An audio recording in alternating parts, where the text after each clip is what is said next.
Hello and welcome to Breakthrough. How are we doing, Sister Joan? We're doing very well, and it's good to be back. Yeah, it's good to be back. We took the week off last week. We had a lot going on. But we're back here this week and happy to be with everyone. Not to say that this week we don't have a lot going on. Actually, this week we are preparing for Catholic Sisters Week, which is March 8th through the 14th, and just sitting down and chatting with some sisters and trying to lift up their story and the work that they've been doing to give hope to communities has been very heartening, because recently in the news there is a community in El Paso that is struggling and trying not to lose heart on the recent decision with the Texas AG and Annunciation House in particular. Yeah, this is our breakthrough here for this week, is this really tough story of Annunciation House being just kind of hit with the hammer by the Texas Attorney General. And we have a clip here of what we're gonna show from the press conference. They had a big press conference recently to address this and stand in solidarity with other faith leaders and other politicians about the what's going on. And the bishop was part of it. And it's always exciting when you see a bishop standing up for something that's difficult. Sure. And so we thought we'd just share with you all to kind of paint the picture, the bishop's words here. And just to give to the headline piece of what exactly we're looking at here, what had happened was Texas Attorney General moves to shut down Catholic migrant shelter, and specifically Annunciation House. And so that's like the ripping it from the headline, so to speak. And so we'll just throw it here to this clip, and then we'll break it down and discuss it. Okay? Yeah, let's do it. Let's listen to these very important and powerful words. All right, so we're going to hit play here on Bishop Mark Seitz, his words at the press conference.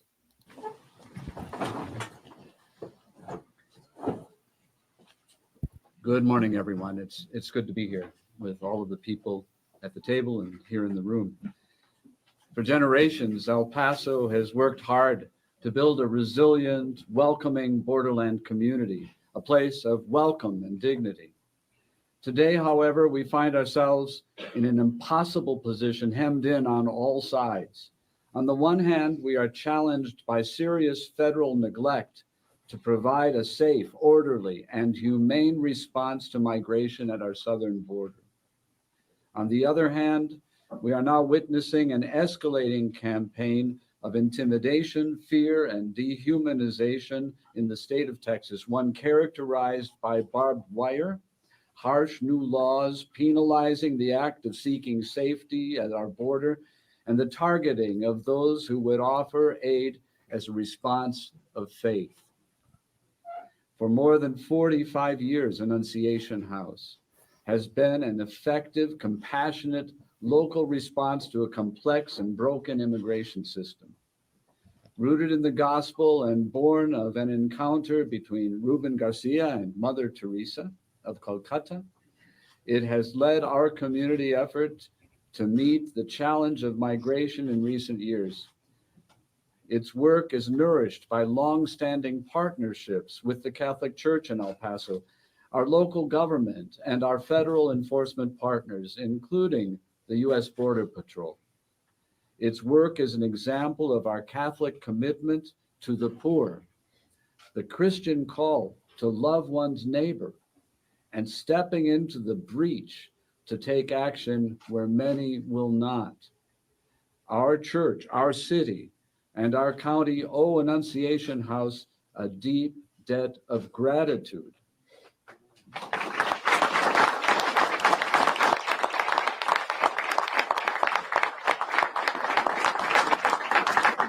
This is not about politics.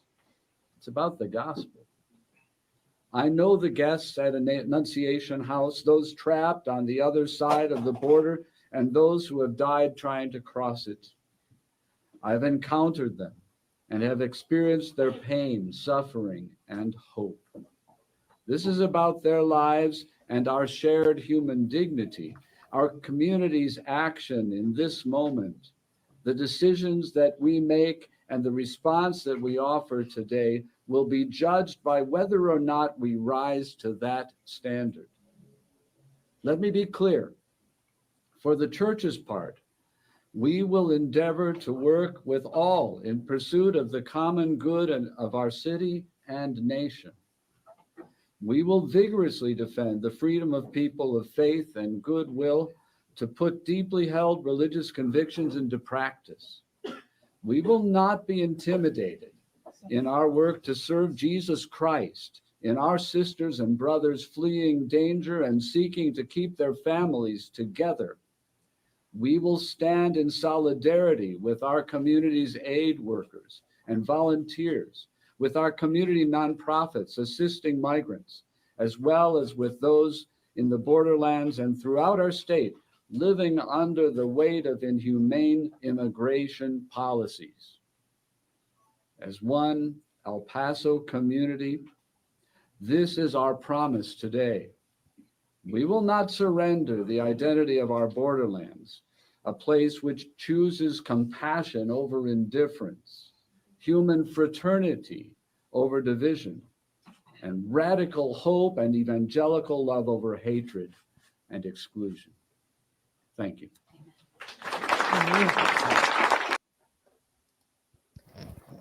Yeah, I think those words from Bishop Mark Seitz were on. It's about the gospel and the response to the gospel, and that's the standard that we people of faith hold for ourselves and one another. Yeah, it was powerful, and a lot there to take in, and I jotted down a few quotes that just really moved me. But I think there's an important aspect of understanding the federal neglect. That wording really moves me, of like that the amount of government neglect as a whole, right? This, because he starts off saying this isn't political, but there is a reality here of saying the amount of neglect towards this issue, towards this topic of the border crisis, has led us to a point now where this is the reality, where groups like Annunciation House are having to put up their fists, so to speak, and get in the boxing ring. And it's like, it's troubling. I was really moved by when he says, I've encountered them. And I think that's a thread that's really missing in a lot of the conversations about the border crisis and immigration and immigrants, is that these are human beings. These are people to encounter. And so much in these political dialogues and discourses, we're not hearing people say, I have encountered them. Mm-hmm. And I thought that was like so perfect. And, you know, in our pre-meeting here, you had mentioned that you were in this room. Yes. And the encounter is what's important. And this is what Pope Francis is calling to us, to create a culture of encounter, right? Because prior to, I had the opportunity to go to the border twice, once with a group of sisters across our federation, and a group of 11 of us went down, and we stayed and volunteered at Annunciation House. Wow. And it is in that encounter where prior to that, I was reading the paper, I was seeing it on the news, but to encounter the people, our neighbors, our friends who were coming across the border for a variety of reasons, mostly for their own safety and for that of their family. Gentle, weary people looking for rest and safety. And it was in that encounter that you do see the face of Christ, you know, and to serve and to be neighbor to another, and the work of Annunciation House. Besides encountering those seeking safety and shelter and eventually asylum, you encountered many good people of goodwill, of all ages, of all cultures, of all faith traditions, who were there to serve as well. And so many of them volunteers, where they were sitting, this big warehouse was transformed by local artists who came and were painting on the walls as a welcome that really represented where the people were coming from. So you saw a lot of Central American art on the walls. So when they came, they felt, oh, this could be home. This I'm finding safety here. I can identify, and the people I'm meeting are identifying with me. How recent was that experience for you? Well, it was pre-pandemic. Mhm. A group of us had gone down to El Paso, as I said, to Annunciation House.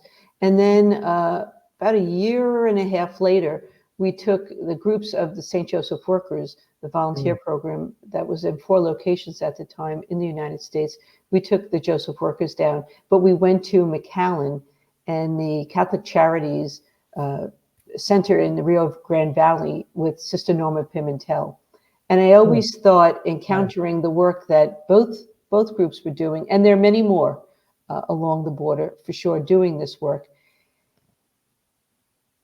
the manner in which they do it, the welcoming heart, the hospitality, providing respite, providing just the basic needs of the people, the food, shelter, and presence, kindness.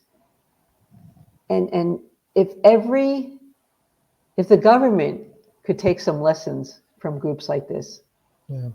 I think the movement of the people to family would just be vastly improved. And you're talking about groups that are doing this work with the majority of volunteers, goodwill, donations, grants. They are not getting the large federal contracts to do their work, to Yeah. set up tent cities and to house the people crossing the borders. Yeah. They're doing it because people believe in their work, and they're giving of their time and their resources to help them assist those fleeing their countries. Yeah, and it's at the heart of the gospel. I mean, that's what's so troubling about all of this. And and I can't get over this federal neglect quote and the broken system reality because, you know, at the end of the day, the issue, and I shouldn't say issue, but this reality that we're in and all of these, this political discourse and all this, it's because this has been a neglected topic, a neglected realm of the world, for somebody's benefit. I don't know who, it's somebody, much like most of the issues and topics that come up, somebody's making something off of someone else's pain. And so I think it's really powerful that the bishop addresses it head on and says that this is a neglectful problem. And to now be harassing, and that was another thing, be harassing religious organizations that are following the call, is an injustice. And so, Right. I got no answers here. It's just more sorrow and more heartbreak. And especially as we enter into an election year where all of these things seem to fire up even more for the sake of helping someone's campaign or help. It's stressful. It's really Right. stressful. Right. Yeah. And the response is, for us as people of faith, it's the gospel lens. When did I see you hungry? When Yeah. did I see you without shelter? And this is the response, right? But I think so important. We're seeing the result of something, Mm-hmm. and we're not getting at the root cause. And I think if we really gave the time and the effort and the interest to look at the root cause, then that might also change some of our other policies. Yeah. But again, just to go back to that encounter, to sit face to face with someone, Yeah. hear their story, then go back and start to make your decisions on your policies. Yeah. I think that will make a world of difference. All right. So everybody's breakthrough homework here is to seek an encounter of some kind. And now maybe that's not easy for everybody.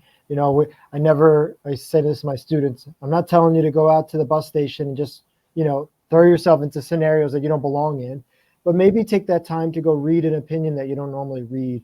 Look at us, the way we just pulled up a YouTube video of a thing that we couldn't be at personally, right?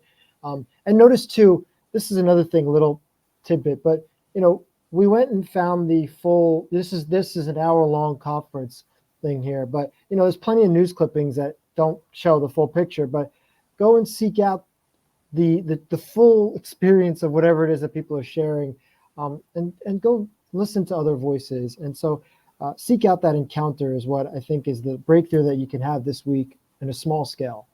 Yeah. Yeah. And as we go forth living the gospel, there'll be a lot more breakthroughs. Yeah. All right. Well, always a pleasure to be with you, and Yes. onwards and upwards. And we'll see you all next week. Have a great day and have a great week. Okay. Be well, everybody. Thanks.